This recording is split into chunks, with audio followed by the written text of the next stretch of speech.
Bonjour à tous et bienvenue dans cette nouvelle émission de Carrefour du Monde.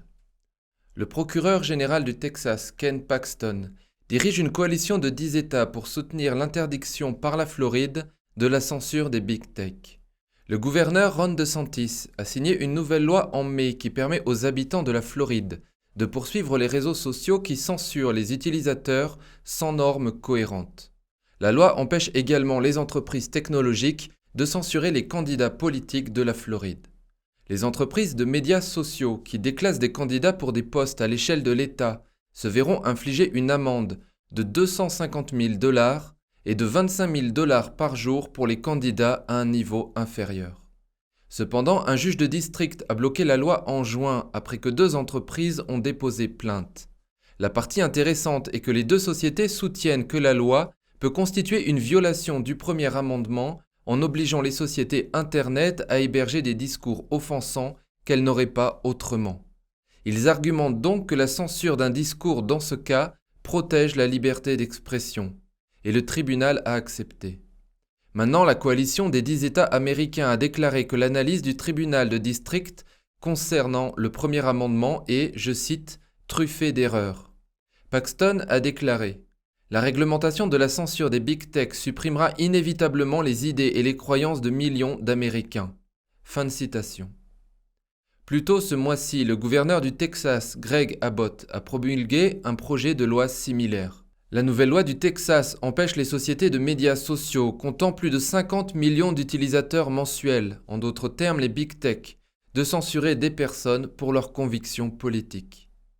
Suite au retrait chaotique de l'armée américaine d'Afghanistan, un officier de marine, le lieutenant-colonel Stuart Scheller, a démissionné et a demandé des comptes à ses supérieurs.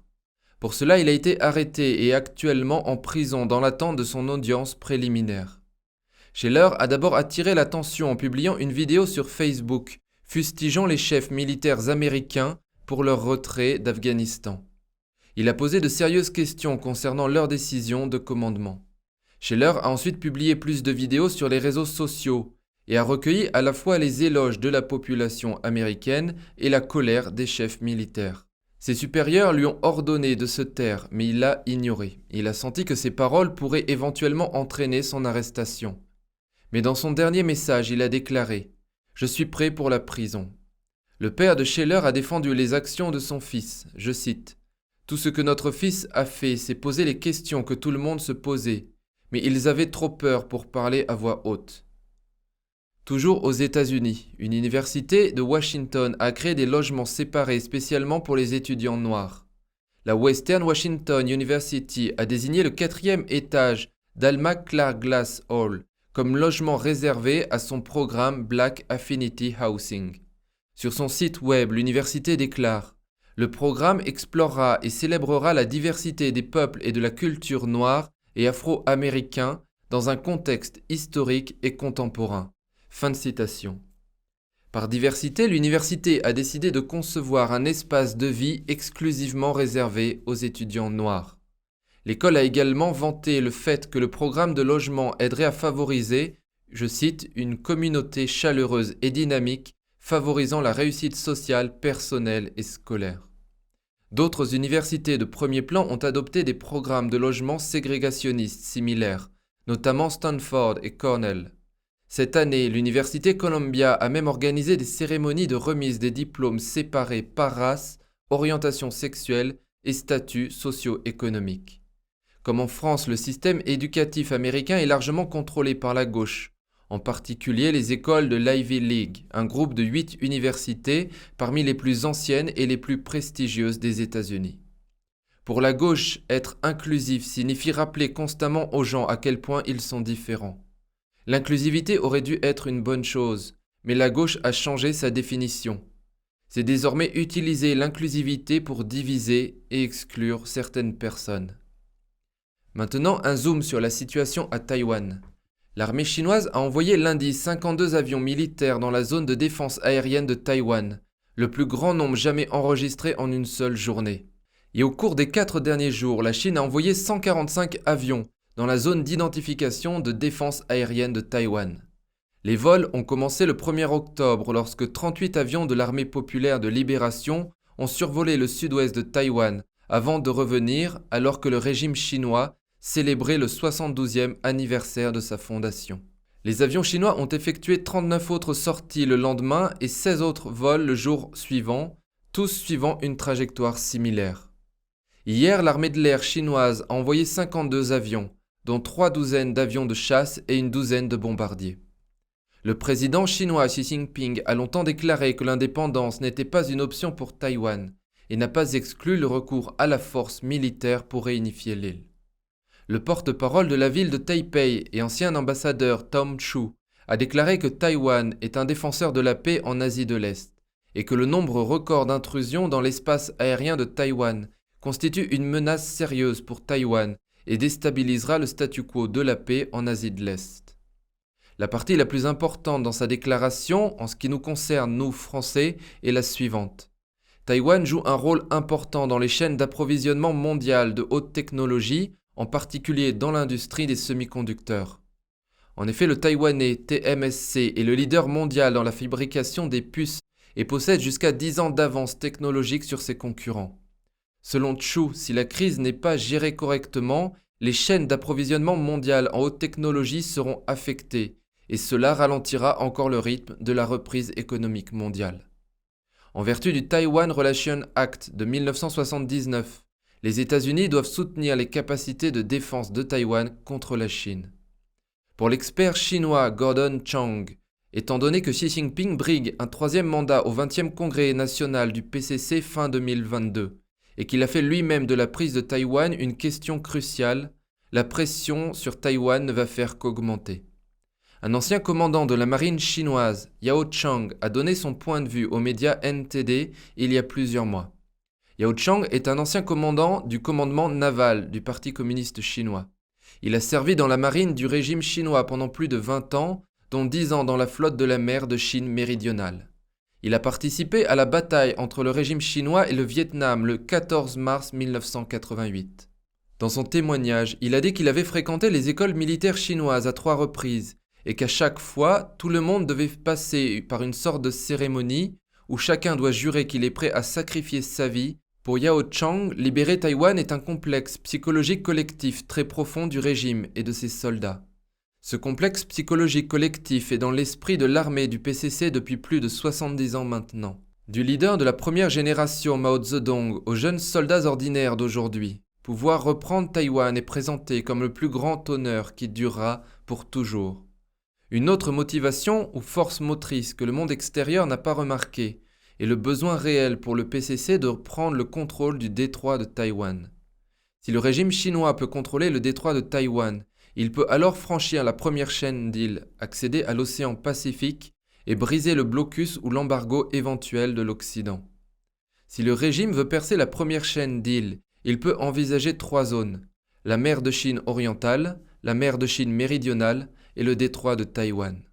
Yao Chang a déclaré que le régime n'a pas beaucoup d'avantages en mer de Chine orientale ou en mer de Chine méridionale, car le Japon et les États-Unis ont une présence et une capacité militaire beaucoup plus fortes dans ces 2 régions.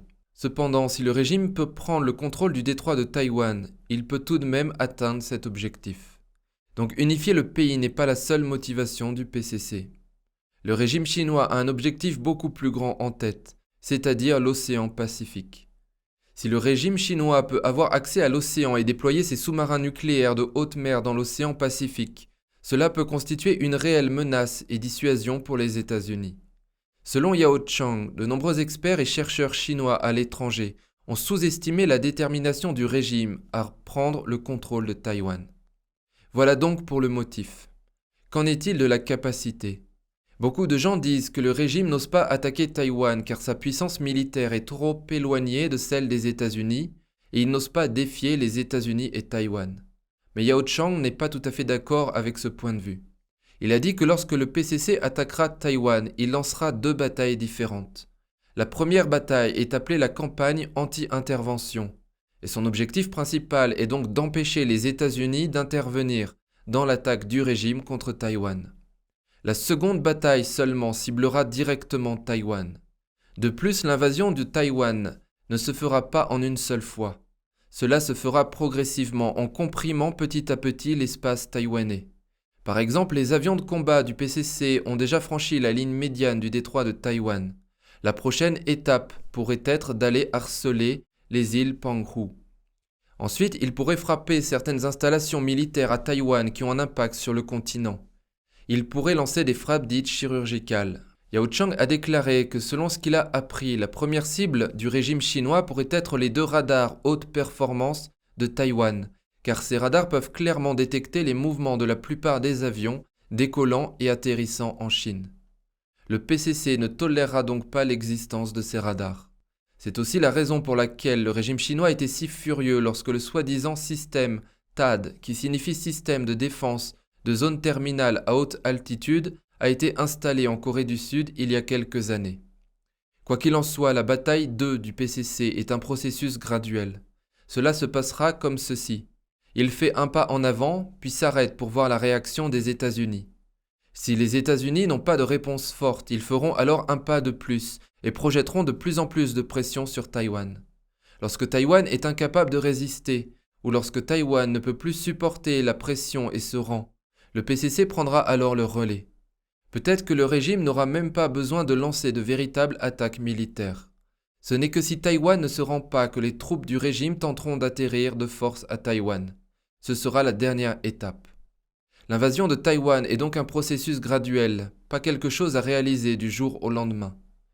Quant à la campagne anti-intervention, Yao Chang a déclaré qu'il s'agissait principalement de combattre les porte-avions américains. Il pense que ce ne sera pas un trop gros problème pour le régime, car il peut adopter la soi-disant grève saturée. Alors qu'est-ce qu'une grève saturée? Cela signifie que le PCC ne lancera pas seulement 1 ou 2 missiles. Au lieu de cela, il lancera 100 missiles en même temps, tous visant le même porte-avions. Yao Chang a déclaré que le régime disposait déjà de suffisamment de missiles de bonne qualité pour lancer ce type de frappe saturée. Si le régime lance 100 missiles en même temps, il est difficile de tous les intercepter. Il a donc une possibilité que le porte-avions américain soit touché, voire très durement touché. Yao Chang a déclaré que si le régime ne se soucie pas de ses propres victimes ou pertes, les États-Unis s'en soucient fortement. Si un porte-avions coule avec 5000 ou 6000 soldats américains qui perdent la vie, les États-Unis ne pourront pas supporter ce genre de pertes. Ainsi, face à ce genre de possibilités, les États-Unis peuvent choisir de reculer. Yao Chang a déclaré qu'il est vrai que le régime ne sait pas si les États-Unis s'impliqueront dans une telle guerre pour défendre Taïwan. Donc le régime essaiera de continuer à tester l'administration Biden pour décider quoi faire ensuite. Si les États-Unis montrent de la faiblesse et pas assez de détermination, le régime sera plus agressif. Alors c'est là qu'il faut relier cette information avec ce dont je viens de parler à l'instant sur l'Afghanistan. Comment, à votre avis, la faiblesse américaine en Afghanistan a-t-elle été perçue par le régime chinois? Ensuite, Yao Chang a déclaré que la raison pour laquelle certains experts militaires pensent que le régime chinois n'osera pas attaquer Taïwan et qu'ils pensent qu'il n'a pas assez de navires d'assaut amphibies. Yao Chang a fait remarquer que le régime chinois possède déjà 74 grands navires de débarquement. Il possède également de nombreux navires pouvant transporter des forces terrestres à Taïwan. Yao Chang a précisé que ce que le monde extérieur ne sait pas, c'est qu'en dehors de sa marine régulière, le PCC possède également sa 2e et même sa 3e marine. La 2e marine fait référence à la police maritime. Ils sont généralement sous la juridiction de la force de police armée et leur tâche quotidienne est de maintenir l'ordre public en mer et de lutter contre les actions illégales et criminelles en mer de Chine. Mais si une guerre éclate, cette force peut être transformée en un rien de temps en seconde marine. La 3e marine correspond à la flotte des pêcheurs chinois. Les pêcheurs des 11 villes de la côte chinoise possèdent des centaines de milliers de bateaux de pêche. Lorsqu'une guerre éclate, tous les navires civils et marchands peuvent être utilisés pour transporter des soldats. Yao Chang a dit que le régime chinois l'a déjà fait auparavant. Il a utilisé des bateaux de pêcheurs pour transporter ses soldats dans sa bataille de l'île du Hainan en 1950. Au cours de cette bataille, il a mobilisé un total de 2130 navires civils appelés jonques et plus de 4000 marins civils pour combattre. Alors la dernière question pour Yao Chang est: quand le PCC pourrait-il attaquer Taïwan? Selon lui, cela pourrait arriver avant le 20e congrès national du PCC fin 2022. Yao Chang a déclaré qu'afin de briguer un 3e mandat, Xi Jinping était allé jusqu'à changer la constitution de la Chine et que l'une des excuses qu'il avait invoquées était l'unification de Taïwan. S'il n'unifie pas Taïwan, il perdra cette excuse pour rester au pouvoir.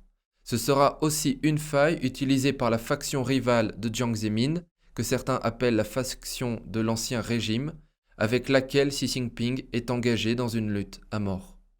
Quoi qu'il arrive, l'année 2022 risque d'être une année très mouvementée en Chine et dans le monde.